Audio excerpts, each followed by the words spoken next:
Interview and job search strategies.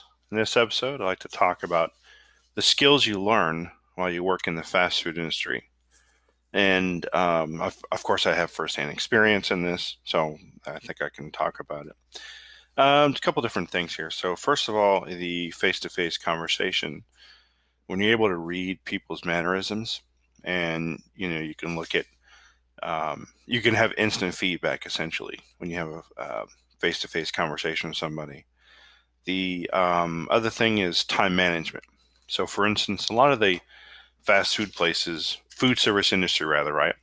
There's the customer is taking the order, and you just have to pay attention. Okay, check on the food. Is it ready? The beverages. Just overall time management. You really learn that skill. The other thing is you get to manage expectations. For instance, you learn how to manage expectations.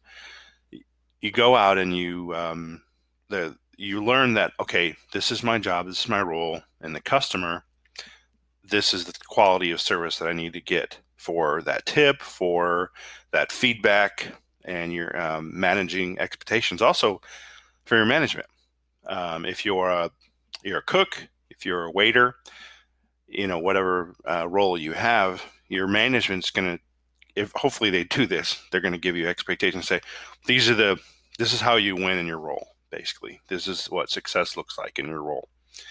The other thing is dealing with customer resolution. So you give the customer the wrong order.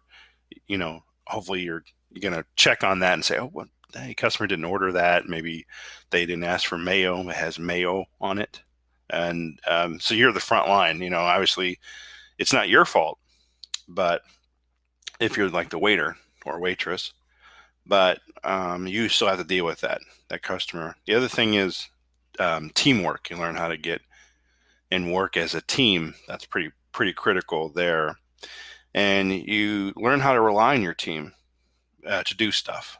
Basically, when you take the order, you rely on your cook, your chef, to complete the order properly because you're serving it. Hopefully it looks presentable to the customer. That's relying on your team, trusting your team. The other thing is you learn how to control your voice tone. You don't want to sound angry, like the customer's uh, getting mad or whatever. So some people's tendency is to like, well, just calm down. Just, just ease it in. Okay, no worries, Um, obviously, attention to detail. So, for instance, if you work at a food service industry and you're doing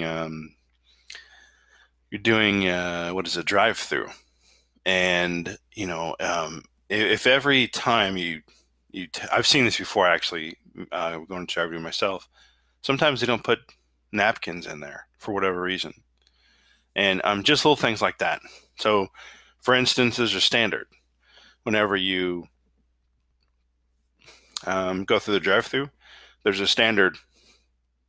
Whatever meal you get, you're going to have, say, ketchup. Probably most likely time you ask them if they want ketchup. That way you save costs. But most of the time you give them napkins, and you give them a certain amount of napkins. The other thing is you build credibility in your job. So you have some. I have some job experience. I have credibility in the food service industry.